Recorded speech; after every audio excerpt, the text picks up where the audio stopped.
Hi, and welcome to Love in the Morning. Um, I'm going to do what I continue. I'm going to do what I always do. I will continue to be vulnerable in this space, to share things that are difficult, in the hopes of it even reaching one person. One person can feel seen, and maybe not so alone. Uh, we all process our grief uniquely. We experience it uniquely, although it's a very universal thing. If you are old enough to love something, you are old enough to grieve. And a lot of us can't put language to it. That takes time, and effort and healing. Time doesn't do anything, it's what we do in time. So today, what I wanted to share with you is a very vulnerable spoken word. I've really gotten into doing it more. I used to write poetry, but then I was like, is it poetry?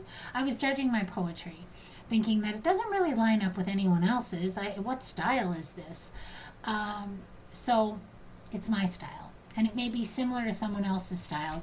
The honest truth is, I don't read a lot of poetry. I write it. Although I do love Emily Dickinson.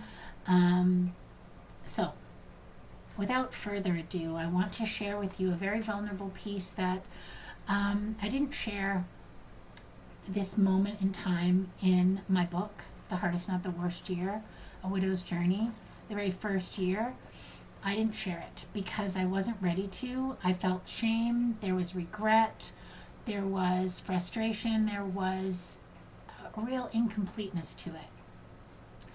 So this week I've learned about the trauma of certain experiences and how I can cognitively work my way through grief. But it's really, really hard for me to allow the emotion to be present for very long. I'm very quick to switch. And I talk to my audience, my community, and I say, you got to feel your feelings. But I never tell you, and I will never tell you how to feel, and I will never tell you how long. I am in process, like you.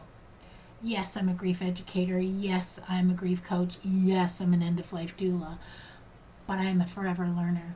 And I am not perfect in any way, shape, or form, but I sure can hold space for you. So I'm going to share a very vulnerable piece that I wrote in the past few days, and it's called The Lie I Carried. It wasn't the kind of betrayal that comes with yelling or slammed doors. It was quiet, hidden in a mission, a silence so heavy it cracked something inside of me. We were in the middle of a crisis. He was having a heart attack. The EMT leaned over and asked, when was the last time you took your heart medication? And then everything shifted. 6 months, maybe longer. He hadn't been taking it. I had no idea. In a moment when I should have been focused solely on his survival, my mind began to spin. Not around fear, but around the lie, the choice, the secret he kept. Fear, uncertainty, the weight of the pandemic, it all played a role. I know that now. Maybe he thought the risk was worth it, but in that instant, I couldn't understand it. All I could feel was betrayal, confusion, and heartbreak, swirling inside my ribcage like a storm. And yet, I had to snap out of it. I disassociated. I slipped into survival mode like a robot. I did what I needed to do. I held his hand. I translated the medical jargon. I advocated. I loved him even through the sharp sting of disappointment. He survived, but something between us didn't. Over the next year, I carried the secret like a splinter under the skin. It colored everything. I watched him struggle to regain what he had lost, his strength, his confidence, a sense of self. And I couldn't fully show up for him. Not like I wanted to, not like I used to, because trust, once cracked, casts long shadows.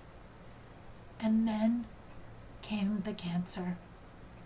A cruel, unforgiving diagnosis, end of life, weeks, not months. Suddenly I looked back at that year, the distance I kept, the walls I built up, and I wondered, could we have had more time, more closeness? If only I had known. But we don't get do-overs, only reckonings. He had his reasons, and I had my pain. We talked, but it was never fully resolved. He never explained it in a way that settled my heart, and I never told him how much it broke me. There wasn't time for that. But somehow in those final 28 days we found each other again, in the quiet, in the love that endured even when trust wavered. We didn't fix it, but we let love be bigger than what was broken. Now on this side of the story, I carry the ache of that omission, the regret of time lost, and the comfort of those final days where love didn't ask for permission, only presence.